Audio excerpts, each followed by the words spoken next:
Amigos, muy buenas noches. Enrique Castillo les da la bienvenida a esta edición de Agenda Política. Cerramos una semana muy complicada para el gobierno, una crisis política, pero que también amenazan con convertirse en moral dentro del gobierno, y una semana que empieza complicada. De hecho, hoy día hemos tenido varias novedades. La primera de ellas es que no iba a haber juramentación del ministro del Interior. Se ha postergado, dicen, hasta el día miércoles. El miércoles sería esta juramentación. Lo que no se sabe es si solamente sería el reemplazo del ministro Pedraza o se habría más cambios. En este momento, los ministros están con el primer ministro y con el presidente de la República en Palacio de Gobierno. No hay mañana presentación del gabinete del Congreso. No hay mañana presentación, ya es oficial. Ya esto se han cursado los oficios correspondientes. Todo esto se posterga, no sabemos hasta cuándo, porque habrá la juramentación y después de eso se programará. Entendemos así. Pues bien, en Chile, la candidata Michelle Bachelet parece no alcanzaría los votos suficientes para ganar en primera vuelta, 46.11%. Mientras que su contrincante, Evelyn Matei, está en 25.02%, esto al 34% del conteo. Sorprendente lo de Evelyn Matei, se esperaba entre 14 y 17, ha saltado a 24, le ha robado algunos votos y con esto le impide a Michelle Bachelet ganar en primera vuelta en Chile. Nosotros vamos a conversar cuando son las 7:10 de la noche con nuestros invitados el día de hoy en entrevistas que usted no se puede perder. Nuestro primer invitado será el destacado sociólogo intelectual peruano Julio Kotler. Estará también con nosotros Daniela Bugatás. Y para hablar sobre los temas relacionados con la Marina y el Comando Conjunto estará con nosotros el almirante Jorge Montoya. Vamos a tocar obviamente diversos temas, pero en este primer segmento queremos darle una mirada al Perú y a los últimos sucesos un poquito desde una óptica más amplia, no el detalle chiquito. Y por eso le damos la bienvenida a nosotros al doctor Julio Kotler. Doctor Kotler, ¿cómo está usted? Muy buenas noches. Buenas noches, ¿cómo está? Doctor, ¿siente que está viviendo usted un déjà vu? Sí. Lamentablemente. Sí. Estamos aparentemente en víspera de una crisis constitucional, porque aquí las acusaciones son de que involucran al presidente directamente. ¿Y usted cree que le alcancen a las acusaciones? Bueno, hasta ahora lo que tenemos son especulaciones, conspiraciones, dimes y diretes. Todavía no tenemos una investigación o una información que nos explique qué es lo que ha pasado ahí. Si es que el presidente ha estado involucrado o simplemente que hay poderes paralelos y autónomos que han venido funcionando hace mucho tiempo en las Fuerzas Armadas y Policiales y que ninguno de los gobiernos hasta el día de hoy han sido capaces de desmantelar. Doctor Kotler, ¿esta es una crisis política, pero también es una crisis moral de este régimen? Pero claro, pero yo insistiría en que más que crisis política, esto puede ser una crisis constitucional. ¿En qué sentido? En el sentido que involucra al jefe de Estado. Jefe de Estado es al mismo tiempo el presidente de la República. Es el jefe de Estado y es el jefe de gobierno, en este caso.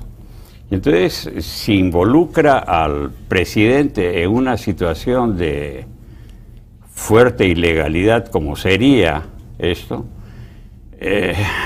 aquí vamos a comenzar a tener a Alan García pidiendo la revocatoria. Hay dos situaciones que pueden haberse dado.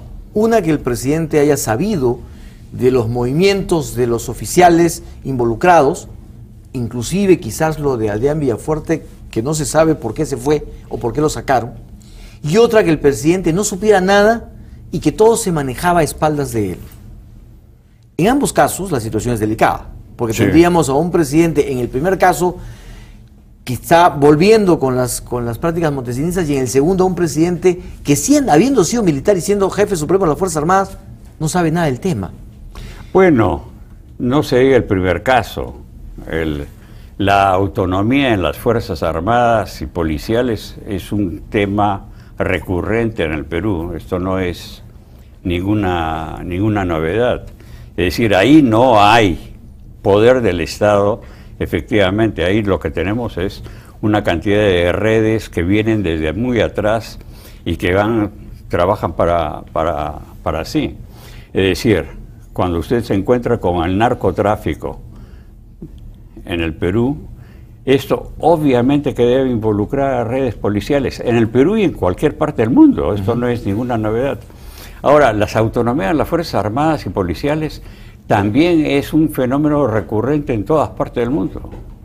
Solo que en el Perú siempre es peor que en otros casos porque el poder, llamémoslo civil, es débil. Pero en este caso, digamos, ¿qué es lo que lo que hemos visto es un enfrentamiento muy fuerte, yo diría hasta desvergonzado, de la Policía Nacional con el Comando Conjunto de las Fuerzas Armadas? Sí, eso nunca yo lo había visto. Yo tampoco lo había visto. Eso no. Eso de que se diga mentiroso, canalla y todo lo demás, es muy fuerte. Ahora, ¿estamos hablando de una conspiración o estamos hablando simplemente de que estaban tratando de salvar, como se dice popularmente, el pellejo? ¿Quién sabe?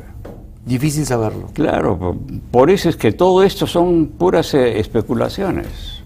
¿Quién sabe qué cosa ahí había? Entonces comienzan a hacer todas las conspiraciones, que ahí estaba el centro de operaciones de espía a la oposición, no que ahí salió Montesinos. Todo el mundo puede comenzar a hablar cualquier cosa. Doctor Kotel, pero ¿a usted le queda claro que el montesinismo ha vuelto a las andadas? Bueno, yo no creo que se pueda decir que haya vuelto. Yo creo que sigue ahí, que siempre estuvo ahí. Es decir, el mismo hecho que haya no sé cuántos miles, centenares de oficiales que firmaron el acta de sujeción, en ese momento todos ellos, todos debieron haber sido retirados. Usted no puede confiar en ninguno de ellos. En todos aquellos que han estado en el cogollo montesinista, no es posible confiar en ellos. ¿Por qué cree usted que el presidente Humala no lo sacó? Probablemente bueno, ¿y por qué García no lo sacó? ¿Y por qué Toledo no lo sacó? ¿Y por qué Paniagua no lo sacó definitivamente? Habría que preguntarles. Esto nos genera un daño político muy fuerte. ¿No es cierto? Y genera además dudas como no se habían tenido en estos últimos 2 años y medio. ¿Qué prevé usted? Aparte de la crisis constitucional. ¿Qué es lo que yo quisiera o qué? ¿Qué es lo que prevé que va a pasar? Empecemos por qué quisiera usted. Bueno, que se pongan las pilas y que bajen la temperatura para comenzar. ¿Qué significa bajar la temperatura? ¿Olvidarse del tema? No, de ninguna manera. Pero crear una comisión seria de investigación, que esté fuera del debate político inmediato y que después, en función a los resultados, que se abra un debate político sobre esto. ¿Qué papel jugó, cree usted, el ministro de Defensa?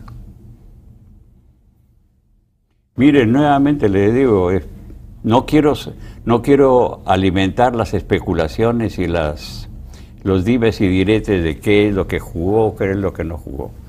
¿Quién sabe si es que es cierto o no es cierto que él pidió la renuncia del presidente del Comando Conjunto? ¿Quién sabe? Pero lo cierto es que el presidente de la República, en todo caso, no tuvo la ayuda suficiente para darse cuenta qué estaba pasando en la policía y en el ejército. Bueno, pero si es que usted Armadas se apoya como asesor de las Fuerzas Armadas, de un individuo que ha estado en el cogollo de Montesinos, yo no le entiendo para nada. ¿Qué es lo que está esperando? ¿Que porque era su amigo personal le iba a dar toda la confianza del caso? ¿Adrián Villafuerte se refiere? Claro. ¿Cómo es que usted le puede dar confianza a alguien que ha estado civil y militar en el cogollo de Montesinos? Eso era una mafia. Eso no tiene otra calificación que una mafia que trabajaba para crearse poder y riqueza para todo el grupo. Ahora, esto... ¿Dónde está el famoso general que lo andan buscando? ¿Me quiere decir que no lo pueden encontrar hasta el día de hoy? ¿Dónde está el famoso teniente camión? Profesor Kotler, esto que, como usted dice, envuelve o puede llegar a envolver al presidente de la República, genera una desconfianza y una duda que hace que los 3 expresidentes más el presidente de la República estén en problemas. ¿No es cierto? Alan García, Alejandro Toledo, Alberto Fujimori deben estar mirando con interés y riéndose de toda esta situación. Porque Ollantaytamala ahora, ¿con qué cara puede salir a pecharlos? Claro. Si tiene esto que le genera un problema grave. Bueno, pero esto se agrega a otra cuestión. ¿Cuál? Que es el señor Fujimori domina la policía, tiene en su bolsillo a los encargados de custodiarlo, porque eso sí que es, ellos sí que no tiene perdón de Dios. ¿Es inaceptable? Es absolutamente inaceptable que un reo no le haga caso a la autoridad. Entonces usted me dice de qué autoridad se está hablando, y está en la base naval. ¿Le tiene el Ministerio de Justicia o quien sea miedo a Fujimori? Claro, miedo, y al mismo tiempo están confabulados. ¿Para hacerle el juego a Pero Fujimori? por supuesto, si se lo permiten, o no se lo permiten. O me quiere decir que en la base naval le hace una guacha y le pasan entre las piernas las llamadas telefónicas y las declaraciones de Fujimori. ¿En qué parte del mundo se ha visto una cosa así? Un delincuente, porque estamos hablando de un delincuente que hace lo que le da la gana. Entonces, si por un lado tiene usted la cuestión de, ¿cómo lo llamamos? El caso López Meneses, más el caso de Fujimori, usted se pregunta de qué presidente estamos hablando. Pero estamos hablando de un presidente que confabula, estamos hablando de un presidente débil. No sé, el resultado es lo que importa. No me interesa si es que está confabulado o no. El resultado es que es una persona que no ejerce que no hace ejercer la autoridad del Estado. ¿Qué es lo que importa? ¿Por qué no vota a todos los oficiales de la Marina que están involucrados en la prisión de Fujimori? Pero por supuesto. ¿Por qué no saca al ministro de Justicia? Pero por supuesto. ¿Por qué no hace un escándalo? ¿Por qué no dice nada? Sobre eso no se ha pronunciado. Sobre eso y muchas otras cosas más. Doctor Kotler, pasemos entonces de esta situación y con este diagnóstico que usted hace de la presidencia de la República a un tema más amplio. El presidente dice que gobierna en familia, gobierna con su esposa. Y frente a ello, pues hay quienes dicen que el debilitado es el primer ministro y los ministros de Estado. Entonces, ¿qué clase de gobierno tenemos? ¿Cómo ve usted al gobierno en este momento? Muy debilitado. Y si es que yo fuera el señor Villanueva, yo regresaría a mi casa. ¿Renunciaría? Por supuesto. Él ha dicho que no renuncia en las crisis. Bueno, está bien, pero si es que entra en estas condiciones, antes que se aclaren las cosas, y si es que él no escoge con quién va a trabajar, es bien raro. ¿Hay rumbo? ¿Hay algún tipo de norte? No. ¿Ninguno? No veo. Que a mí me lo digan. Yo estaría muy encantado de saber cuál es el rumbo. Pero esto ya no es ruido, pues, ¿no? Para decirle como la ministra de Inclusión Social que el ruido en el Perú le hace daño al país. Esto no es ruido. Pero hemos vivido siempre con ruido político. Pero un ruido de esta naturaleza muy raras veces, ¿eh? Lo hemos tenido generalmente en vísperas de colapsos. Ahora, el presidente se negó, o por lo menos le negó al primer Jiménez la posibilidad de un diálogo bien hecho, abierto, donde él participe y que ayude a bajar el ruido político. Claro. Por el contrario, el presidente era confrontacional, atacaba y de alguna manera, dicen muchos, boicoteaba la labor de Juan Jiménez. Sí. ¿Lo hacía, cree usted, a propósito?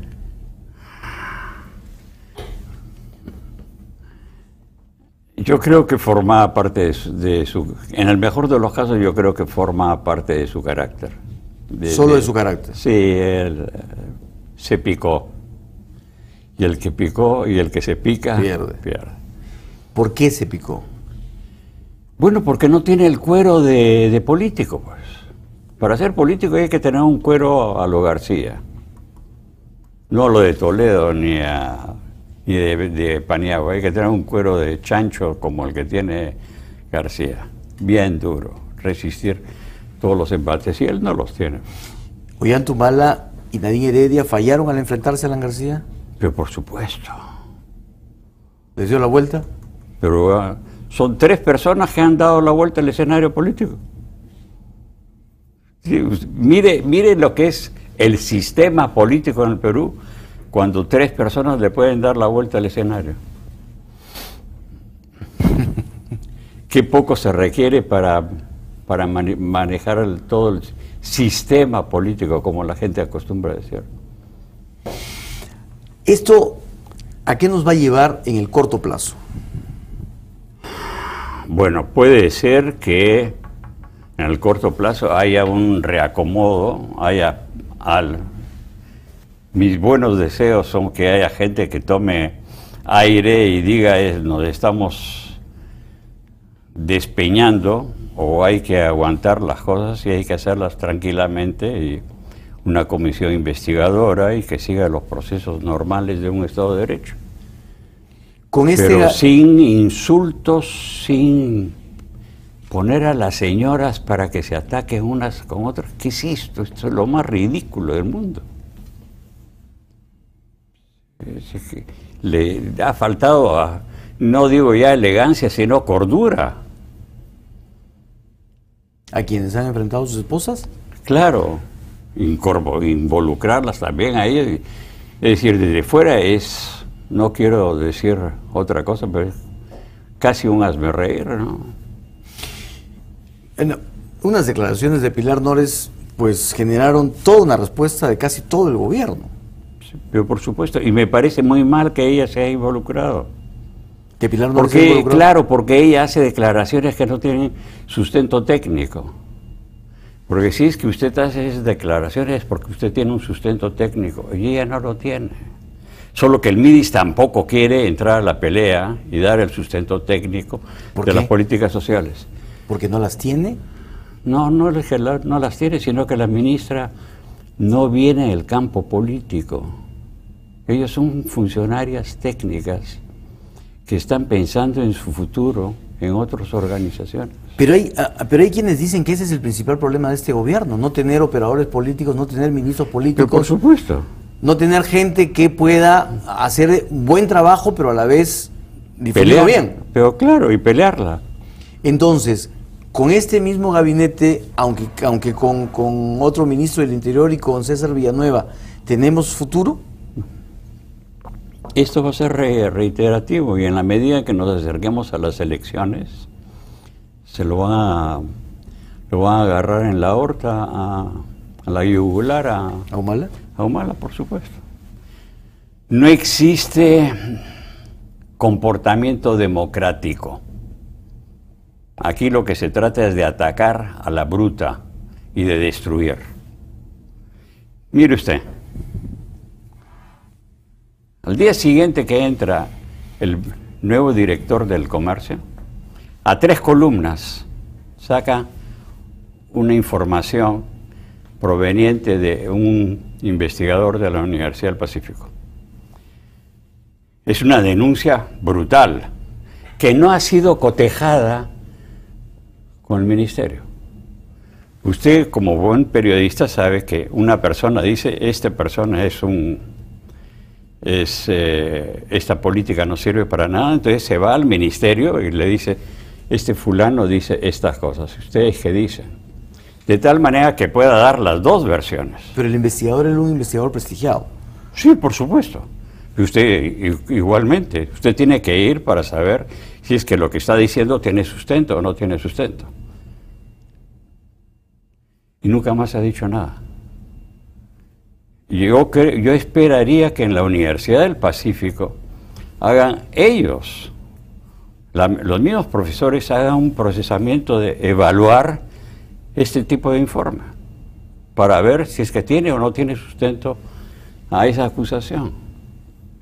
Pero ya salió, bastó con que sacara esa ¿Ese informe? Esa información. Todo el mundo considera que Holly Warma ¿Es un fracaso? Es un fracaso.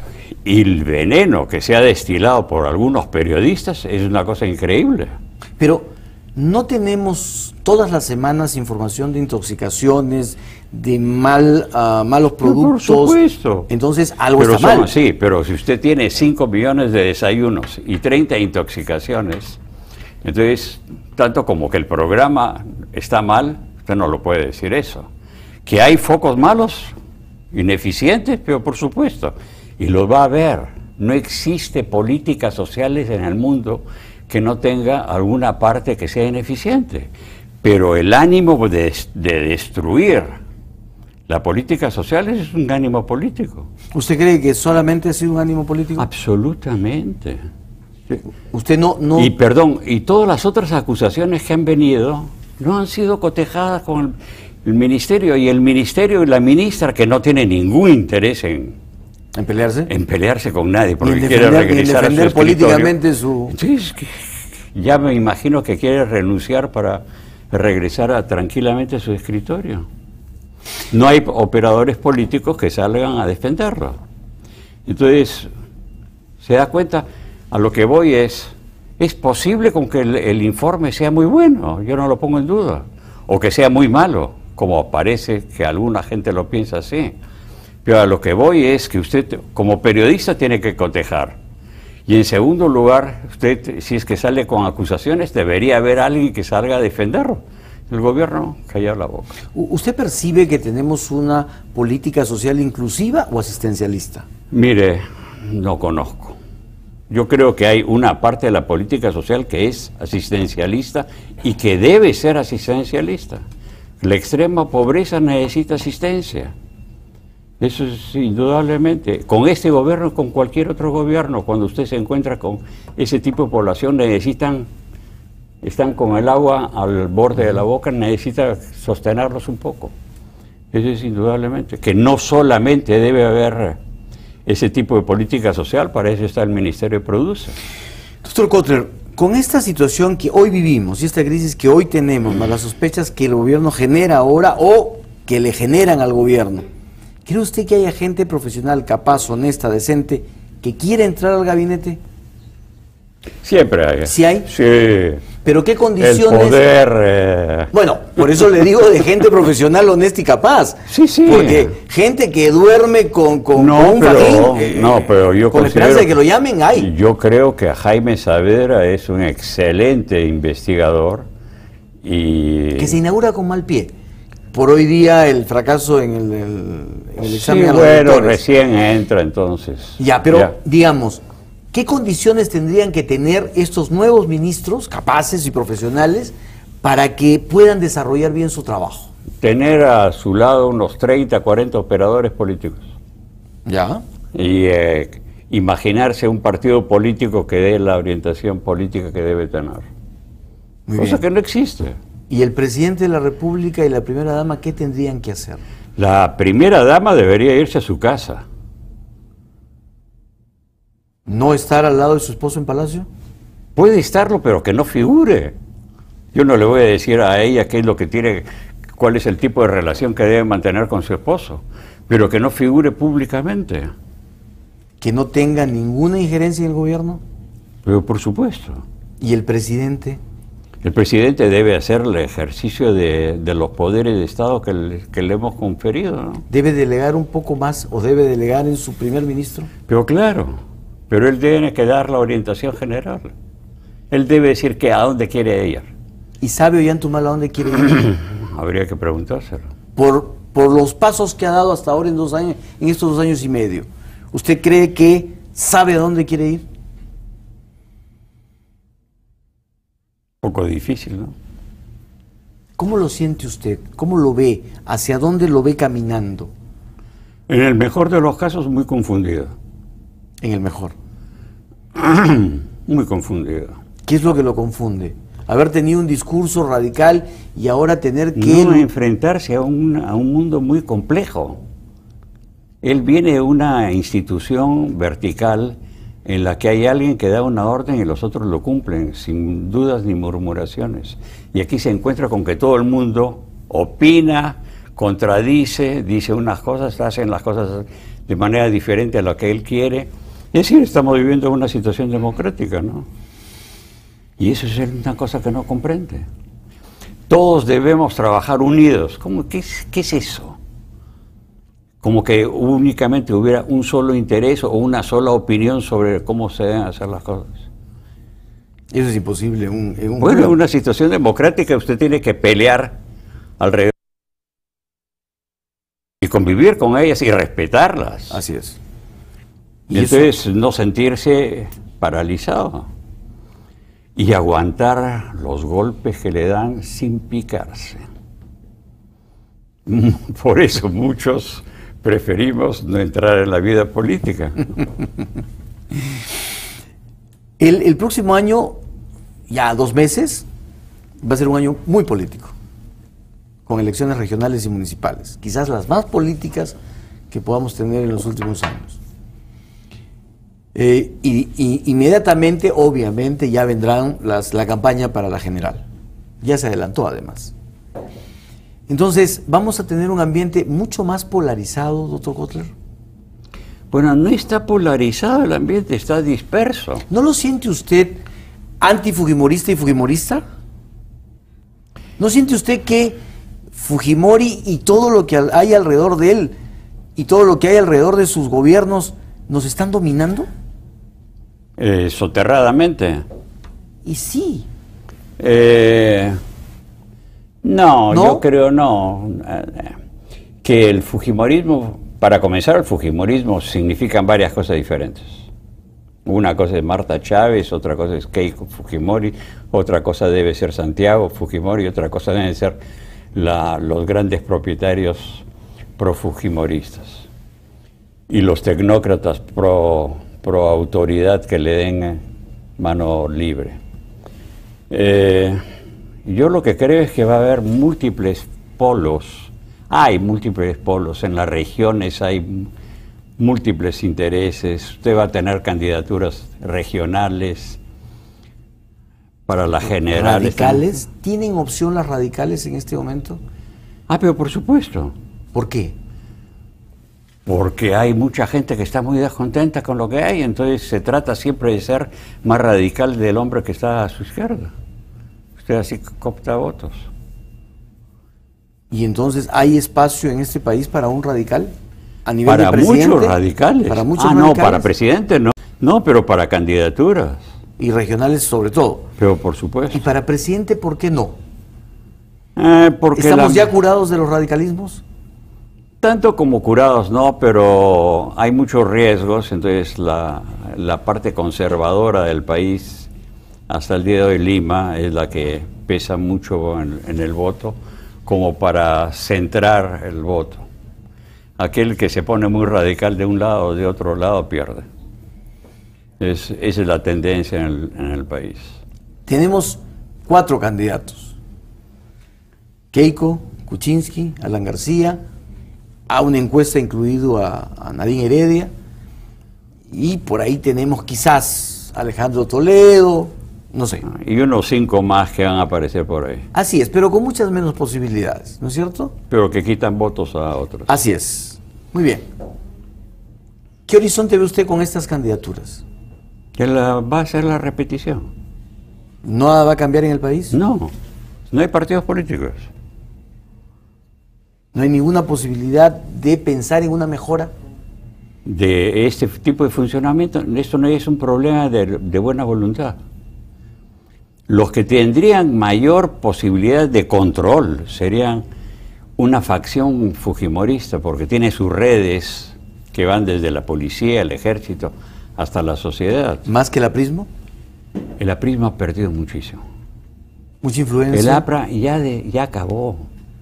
La etapa histórica ya acabó, igual que Acción Popular, igual que el PPC, son partidos históricos que quedan como rezagos, como resabios. Pero la vigencia de Alan García no le permite al APRA la posibilidad de restituirse y constituirse otra vez frente a elecciones. Ahí son todos los oportunistas del mundo que se le van a pegar. O sea, ¿en este momento el partido más sólido es el fujimorista? No es que sea un partido, pero son redes que tienen múltiples señores feudales Y entonces... O sea, diríamos que es la agrupación que tiene más poder. La agrupación que podría tener mayores contactos en diferentes lados, ¿eh? Y eso le da una ventaja. Sí, claro. Pero Keiko nunca va a ser presidente en este país. ¿Por qué? Para comenzar, porque yo me voy a oponer tenazmente a ella. Y se va a encargar de hacerle una contracampaña. Absoluta. Porque yo sigo pensando que es lo más repulsivo de la historia del Perú. Porque No, son responsables de toda la mafia. ¿usted no cree que son, en todo caso, otra corriente distinta a la de su padre, queriendo rehabilitarse y queriendo reivindicarse? Pero si es que se fundan en las redes que montaron su padre y Montesinos, van a caer en las redes. ¿No ve usted un enfrentamiento entre Alberto Fujimori y Keiko Fujimori? Enfrentamiento no. Diferencias. ¿Estilos diferentes? Estilos diferentes. ¿Pero son la misma cosa para usted? Así es. Si es que Keiko presidente quiere manejar el país y se agarra de las redes de su padre de Montesinos, ya sabe que vamos a repetir la misma historia. Y si yo tuviera que preguntarle no lo que usted quiere, Sí. sino lo que usted cree de quién será el próximo presidente del Perú, Sinceramente no le podría decir. ¿no? No.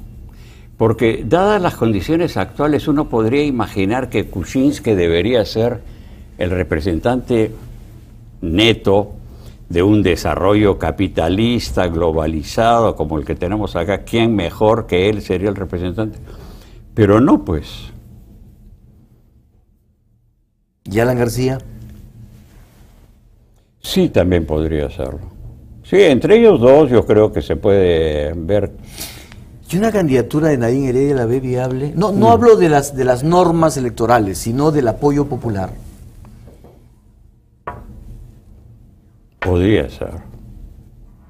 Pero usted se da cuenta qué fraccionado es el electorado, qué fraccionado sería en los resultados electorales. Además, muy fraccionado del centro a la derecha. Pero por supuesto. ¿Y usted le ve opción a la izquierda? ¿Izquierda? ¿Existe? ¿Existe? Es ¿Qué izquierda? Salomón Lerner y Marisa Glave y Susana Villarán y... ¿No? ¿No existen? No. ¿Qué cosas son entonces esas agrupaciones? Pero, Tierra y Dignidad, Tierra y Libertad, Ciudadanos por el Cambio. ¿Qué cosas son? Son pequeñas agrupaciones que no tienen futuro. Ninguno. ¿Nunca serán gobierno? No creo. Muchos de ellos son mis amigos, yo les deseo los mejores éxitos, pero no veo el Frente Amplio, no tiene nada de frente. ¿El triunfo de Susana Villarán fue una casualidad? Casi. ¿Un exabrupto por ahí político? Claro, no, es decir, el vacío que dejaron una serie de candidatos le permitió a ella intervenir. Pero usted se ha dado cuenta que Susana Villarán también ha hecho una administración despolitizada y ahí tiene usted los resultados, ¿no? Complicado, ¿no? Bueno, cuando usted tiene un colapso de la institucionalidad política, como lo que hemos tenido en los años 80 y 90, eso deja un vacío muy fuerte. Grande. Y cuando usted se encuentra en una época histórica en la que hay una crisis de la democracia en todas partes del mundo, y hay una crisis de las instituciones democráticas en todas partes del mundo, mire lo que ha pasado en Estados Unidos, para no ir tan lejos, cuando hay un desprestigio de los políticos en todas partes del mundo, es porque hay una cantidad de condiciones que llevan a pensar en que estamos entrando en otra etapa histórica. Y eso no es únicamente peruano, solo que es la advertencia, la revolución tecnológica. ¿Y nuestros políticos no se dan cuenta? Nuestros políticos tienen una formación tan pobre, para no decirlo de otra manera. Bueno, que tiene que ver con nuestras universidades, porque de ahí salen nuestros profesionales. Muy bien, doctor Julio Kotler, muchísimas gracias por su presencia esta noche aquí en nuestro programa. Espero que no haya dado una imagen muy negativa del país. Espero que haya sido más bien realista y que frente a ese realismo haya pues algunos políticos que digan Hay que ponerse de acuerdo para que el barco no... ¿Estamos tocando fondo? Tocando fondo no, No. pero de repente se avista un horizonte muy Negativo. negativo, muy turbio, muy peligroso. Entonces todavía estamos a tiempo como para que alguna gente comience a decir, oye, para la mano y vamos a hacer las cosas con tranquilidad y dejémonos de insultar y dejémonos de decir palabras groseras y para comenzar cambiar el idioma, por Dios. Sería un gran avance, ¿no? Pero por supuesto, comenzar por ahí, eso de que fulano tal es una basura. ¿Cómo es posible que un jefe de Estado se... ¿Hizo mal el presidente al hacer eso? Pero por supuesto. Quizás quiso emular el gesto de Alan García cuando habló de las ratas. Que también lo hizo mal, ¿no? ¿Por qué trata de esa manera tan despectiva a la gente? ¿No es que de repente fue indignación real? Pero por supuesto, pero para eso usted tiene que controlarse, pues. Para eso usted es jefe de Estado. Eso... No está usted en un bar de la esquina tomando una cerveza con sus amigos y hablando como usted le da la gana. Al fin y al cabo, las figuras políticas son íconos pedagógicos. Porque si es que el jefe de Estado habla de esa manera, la manera en que se pueden expresar todos los otros va a seguir la misma pauta. Eso es lo lamentable, doctor Koster. Muchísimas gracias por su presencia. Muy Gracias. amable. Amigos, ha sido el destacado sociólogo Julio Koster conversando con nosotros, así francamente, que un vistazo de lo que es nuestra situación política ahora. Vamos a una pausa, regresamos.